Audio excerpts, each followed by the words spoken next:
परिचय। अविनाश पार्क में दौड़ रहा है। वह कुछ बुजुर्ग व्यक्तियों को योगा करते हुए देखता है। वे पहले एक लंबी सांस लेते हैं और फिर उसे अंदर खींचते हैं। कुछ समय बाद वे उसे बाहर निकालते हैं। उसे सांस अंदर लेने तथा बाहर निकालने के इस तरीके को देखने में मजा आ रहा है। उसके बाद वो ढोल की आवाज सुनता है, जिसके पास ही में एक व्यक्ति उसे बजा रहा है। ढोल की धुनें भी एक तालबद्ध पैटर्न का पालन करती हैं।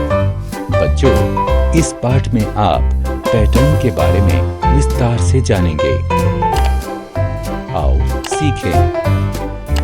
आकृतियों तथा संख्याओं में पैटर्न को पहचानना। आकृतियों तथा संख्याओं को मिलाकर पैटर्न को पूरा करना। पैटर्न को समझना। छल्लों के इस विन्यास को देखें। एक नीले छल्ले के बाद एक पीला छल्ला और उसके बाद एक लाल छल्ला है। ये विन्यास 3 बार दोहराया गया है।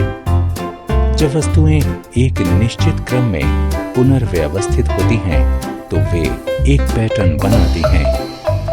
एक और विन्यास को देखें। इस विन्यास में 2 खड़ी रेखाओं के बाद एक आड़ी रेखा है। इसके बाद पुनः 2 खड़ी रेखाओं के बाद एक आड़ी रेखा है। ये भी एक पैटर्न है। आकृतियों में पैटर्न। इस पैटर्न को ध्यान से देखें। एक आकृति पहले आड़ी स्थिति में और बाद में खड़ी स्थिति में रखी है।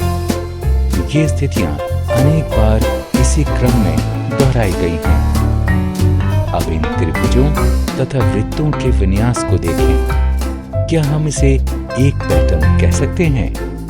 नहीं, हम ऐसा नहीं कह सकते, क्योंकि आकृतियां एक निश्चित क्रम में नहीं दोहराई गई हैं। प्रकृति में पैटर्न। अपने चारों तरफ देखने पर आप प्रकृति में अनेक पैटर्न पाएंगे। इस गुलाब के बगीचे को देखें। माली ने गुलाबों को एक प्रक्रम में लगाया है।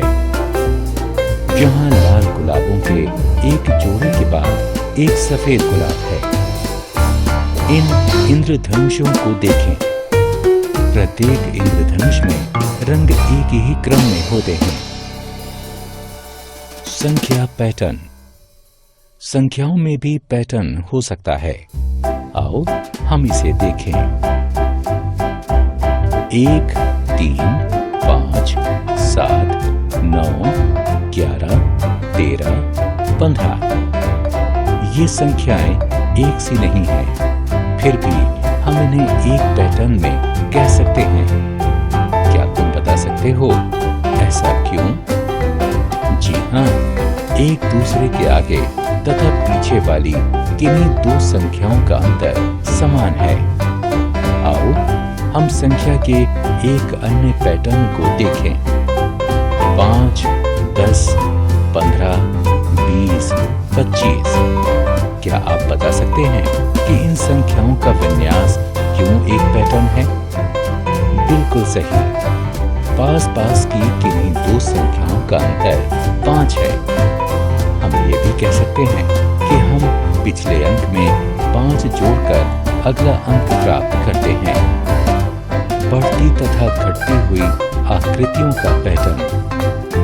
हम संख्याओं या आकृतियों के आकार के बढ़ते व घटते हुए क्रमों द्वारा पैटर्न को बना सकते हैं। आओ देखें कि कैसे। आओ आकृतियों के इस विन्यास को देखें। एक वृत्त के पीछे 2 वृत्त और उनके पीछे 3 वृत्त हैं और इस प्रकार से आगे भी हैं। ये एक पैटर्न है, क्योंकि वृत्त एक निश्चित क्रम में बढ़ रहे हैं। आकृतियों के एक और विन्यास को देखें।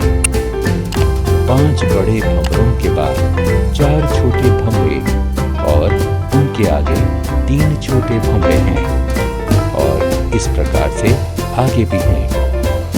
ये भी एक पैटर्न है, क्योंकि भंवरों की संख्या एवं आकार एक निश्चित क्रम में घट रहा है। संख्या पैटर्न को पूरा करना। संख्याओं के इस पैटर्न को देखें। इस पैटर्न में 2 संख्याएं गायब हैं। हम इन्हें तभी भर सकते हैं जब हम ये जान सकें कि इस प्रक्रम को कैसे बनाया गया है। ये साफ है कि इस प्रक्रम में एक बार में एक संख्या कम हो रही है। उल्टी गिनतियों की सहायता से हम गायब संख्याओं का पता लगा सकते हैं। 12, 11, 10, 9, 8, 7, 6, 5। इस प्रकार से संख्या 10 तथा 6 गायब हैं। हमने क्या चर्चा की? जब वस्तुएं एक निश्चित क्रम में पुनर्व्यवस्थित होती हैं तो वे एक पैटर्न बनाती हैं। पिछली संख्या में एक निश्चित संख्या को जोड़कर या घटाकर संख्याओं का पैटर्न बनाया जाता है।